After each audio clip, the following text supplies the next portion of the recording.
Traffic police રેતીના ડમ્પરો ઉપર આટલી બધી મહેરબાન કેમ? નેતાઓની બીક કે પછીથી પૈસાની શરમ? જે કાર સમાન ડમ્પરો પોતાની પાસે થઈને પસાર થઈ જાય છે છતાં પણ વિસલ સુદ્ધા વગાડી નથી શકતા. નમસ્કાર મિત્રો, હું છું હરીશ બ્રહ્મભટ્ટ, નિર્ભય આણંદમાં આપ સૌનું સ્વાગત છે.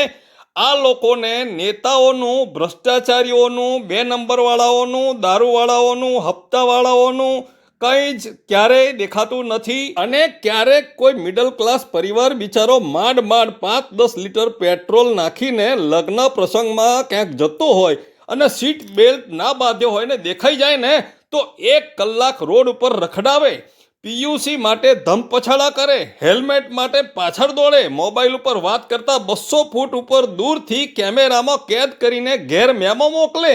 પણ અહીં યમરાજ સામે આવીને ઊભા છે ને પણ મોઢામાંથી સીટી વાગતી નથી. સીટી સવારના 8 થી 12નો નો એન્ટ્રી હોવા છતાં દરરોજ ભાલેજ ઓવરબ્રિજથી અસંખ્ય ડમ્પરો ઓવરલોડ ભરાઈને હાલ 11:02 થઈ છે. જુઓ આ મોનિટર મશીનની અંદર જે 2 રોકટોક 2 ફાર્મ મ્યુઝિકલ હોર્નથી વગાડતા વટભેર આણંદ ટ્રાફિક પોલીસ અને શહેરના એસપી સાહેબની ધાકના ધજાગરા ઉડાવતા 100 ફીટના રોડ ઉપર આવેલી પોલીસ ચોકી વટાવીને ઇન્દિરા ગાંધીના સ્ટેચ્યુ પાસે લાઇનસર ઊભા રહીને પોતાનો મસ્ત મોટો ધીકતો ધંધો કોના પ્રતાપે કરી રહ્યા છે?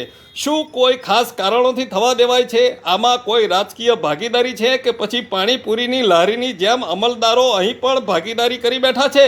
હદ થઈ ગઈ છે હવે તો. ભયનું નામો નિશાન નીકળી ગયું પોલીસ ખાતાનું. કેમ તે સમજવું બહુ મુશ્કેલ છે. બેફામ વફાદારી વેચાઈ ગઈ છે, બસ બજાર બનવાનું બાકી છે. આપનો હરીશ બ્રહ્મભટ્ટ. વંદે માતરમ. ભારત માતા કી જય.